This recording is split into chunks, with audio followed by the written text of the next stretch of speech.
Bonjour, je suis Amélie Pichard, moi je dessine des sacs et des chaussures.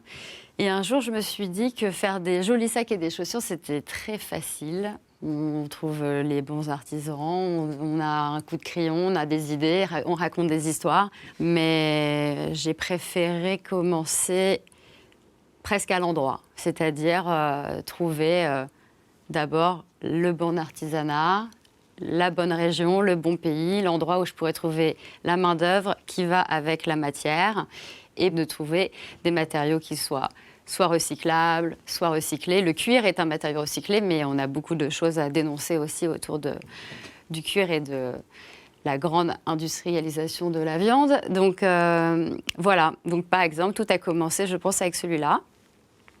Je l'appelle le rocking bag. En fait, je suis un peu fascinée par les rocking chairs.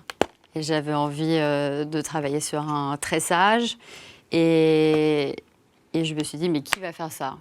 Et là, j'ai trouvé un artisan aux Philippines. Donc, je suis allée là-bas, je suis allée les rencontrer. J'ai pu voir, du coup, où est-ce qu'ils récupéraient le rotin et comment ils fabriquaient tout ça. Et donc, on a mis au point, en fait, ce sac-là qui est vraiment un sac boîte. Et une fois qu'on enlève le crocodile, ce sac-là, on peut le déposer dans la nature et le mettre dans son compost si on a de la chance d'avoir un compost.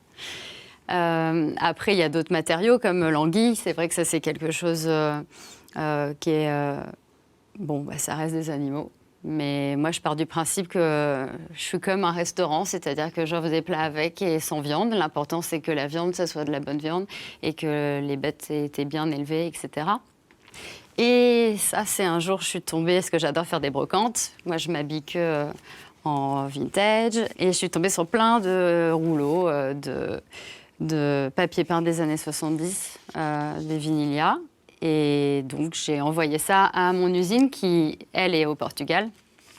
Et qui est une toute petite usine familiale. Et je lui ai demandé d'essayer de faire un sac dedans.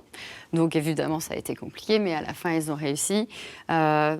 Donc là, le matériau qui devait aller en fait à la poubelle, on le réutilise et on fait un sac. Et en fait, ça ne se voit pas. On pense que c'est un tissu ou un matériau qu'on a développé exprès.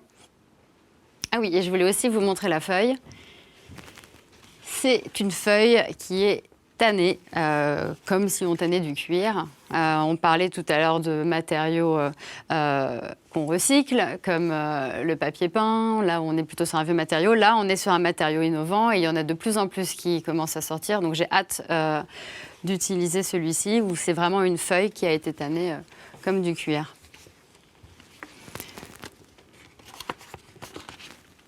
Voilà, donc il y a beaucoup de choses à faire. Beaucoup de choses à recycler, beaucoup de choses à penser. Si jamais un jour vous n'avez plus envie de certains produits qui traînent chez vous, peut-être que vous verrez qu'il y a plein de choses qui sont possibles. Et si vous avez besoin d'aide, appelez-moi.